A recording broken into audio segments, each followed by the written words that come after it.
If you haven't voted yet, you soon will. And while in every election there are important races, this year protecting the integrity of the vote has become just as important. We've seen things around the country. Meet Craig Latimer, the supervisor of elections in Hillsborough County, Florida. He's part of a new nationwide group called the Committee for Safe and Secure Elections, which throughout this year has been working across the country to prevent worst-case scenarios from happening. It's imperative to me that we have those relationships with our local law enforcement. Latimer says local law enforcement in the U.S. are more prepared this year to handle issues such as voter intimidation, inappropriate poll watching, and threats to election workers. He says the truth is, in years past, many officers may have been unaware of their role. 20 years ago, when I was in law enforcement, I had no idea some of the election laws that I would have been expected to enforce. The improved cooperation is already evident in Maricopa County, Arizona, where accusations of voter intimidations have occurred after individuals began watching ballot drop boxes. Local Sheriff Paul Penzone,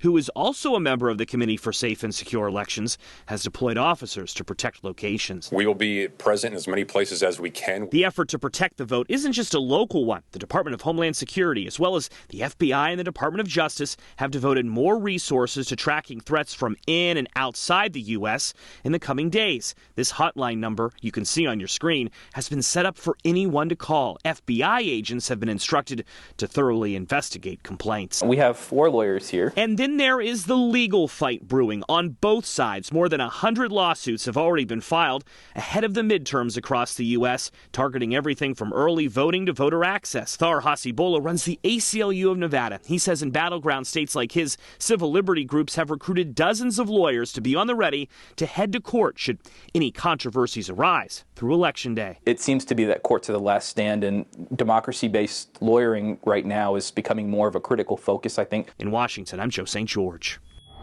If it feels like it's always election season, you're not really wrong. So looking to 2024, what are you seeing? These are the people that are going to actually determine what the election in 2024 looks like. Just the image of the two leaders together stirred up talk of a potential 2024 matchup. Talk about the next presidential election is already underway, and that's because American presidential candidates campaign longer than candidates in most other countries. So why is election season so long?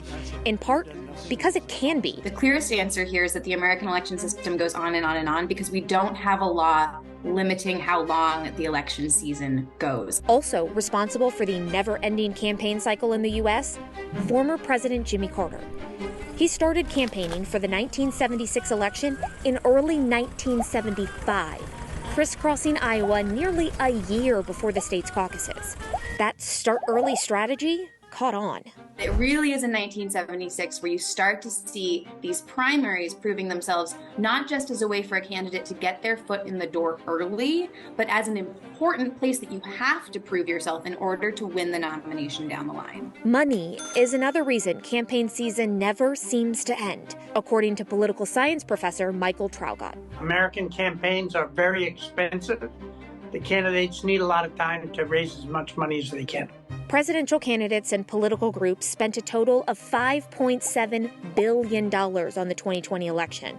But that doesn't always pay off with voters. The year-round cycle wears them out.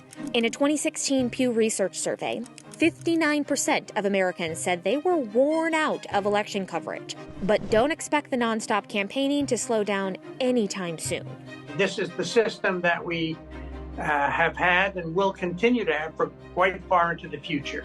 That means presidential races may continue to feel like ultramarathons. It is one of the most controversial issues this election cycle. We're talking about abortion, and we're taking a look at how the midterm results could determine where our nation goes next.